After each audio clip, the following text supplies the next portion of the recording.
Lapo, ya ampun. Tak tutupi, Mbak.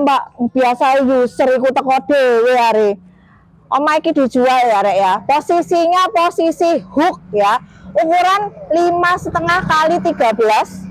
Dan lokasinya Surabaya nyel ya, Rek ya. Desanya namanya Pakal. Pakal iku di Surabaya kan. Lokasinya nol Jalan Poros. Oke, masuk ke dalam.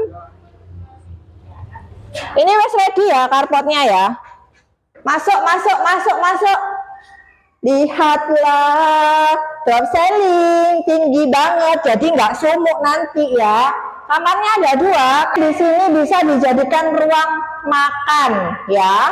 Masuk ke dalam, masuk.